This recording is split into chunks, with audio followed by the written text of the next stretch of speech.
Hey, lady.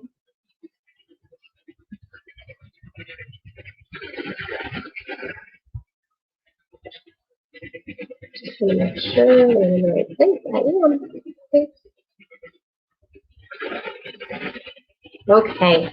So quickly, as I'm getting used to doing this, but I just want to share with you a couple of training tips this morning as we are going through here. But I want to ask you the question of how often should I contact my customers and teach you a Mary Kay part about Mary Kay that I really have always done, and that's something that Mary Kay's always taught us. And it's a little different now as we tweak moving into a more virtual experience, a more virtual beauty experience. But how often should I contact my customers? Well, once you have facialed them, or maybe you have sent them some samples and they've gotten to try them, and you did a virtual appointment with them, or maybe they were on part in your PJs or in your own private group when you made a video. And so the key is that you want to reach out to your customers 2 + 2 + 2. So let me tell you what that means really quick. Um, every after you have your appointment, you want to reach out to them after 2 days, 2 weeks, and 2 months. Now, this is after maybe they had purchased something from you, and you've given them the product. This is also another way. So it's a little different now because we're running our business a little bit different. So you can't always have the same from what you're used to, what we've done in the past. It's always good to know these things. So after they've purchased a product from you, you want to reach out to them 2 days after to say, hey, Susie, this is Katie Ray. Hey, how are you using your skincare? Did you really, how have you been trying out with your Miracle Set? Do you have any questions about that, how that's working for you? Or the natural line, can I remind you what steps those are? Because you guys, some people are going from never ever using a skincare program at all to now all of a sudden they have 5 things that they're trying to use, and sometimes they forget. That's why every couple of months we have a refresher facial or a refresher FaceTime with your customers to remind them about the products that they have and kind of remind them how to use those products and why they work in what areas they work in.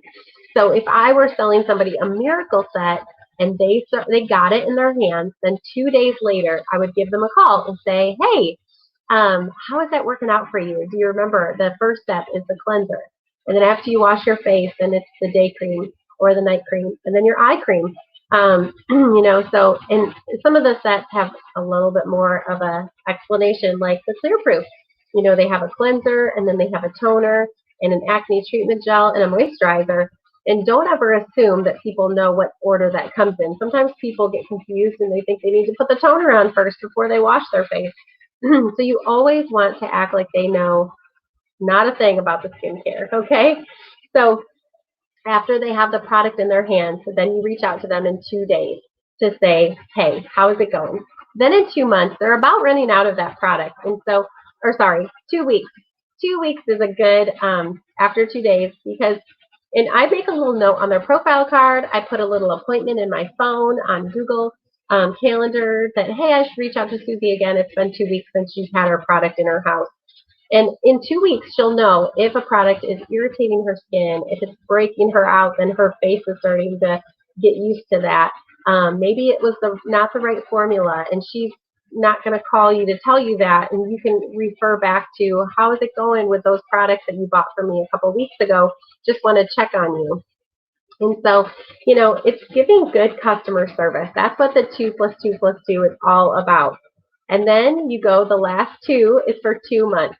So after 2 months, she's probably getting close to running low on those products, and you're going to want to follow up. Our whole job in Mary Kay is follow up. And so after we sell somebody a product, don't just never talk to her again, right? If you want to build a great relationship with that customer, you're going to want to contact her in this formula every couple of months to make sure that she's satisfied. And then also, you know, if she is joining our Facebook events, maybe she's on Party in Your PJs, or maybe you're sending Party in Your PJs videos to your own Facebook group, or maybe you have your own Facebook group and you're doing videos and talking about things. Those people that are on there that are live, you want to reach out to them and say, hey, did you get my, did you watch? I saw that you were on my video watching. What did you think? What was your favorite product? And you guys, if you're not utilizing Party in Your PJs, that's totally fine. But make sure that your videos are interactive, saying things like, you know, drop an emoji in the comments if you really love that product I just showed, or you know, comment below that you, if you really love something, you know, comment below that you really love that cleanser and that you'd like to purchase it. You can say cleanser sold, and then I can remember to go back and talk to you about those things. So try really hard to make your products interactive, like your conversations interactive, so that they're talking to you. If you're doing a Zoom party, it's really easy to do that because their little faces are showing up. And you know, you can totally do products on the back of your hand and everything, but the biggest thing and the reason for this video is that we all want to be all about follow-up. So I hope that this helps you in your journey with your Mary Kay business. Just remember 2 + 2 + 2, 2 days, 2 weeks, 2 months, and you will want to make sure that you give your customers the best customer service that you possibly can. Hope this helps. Have a great day. Love you guys. Bye.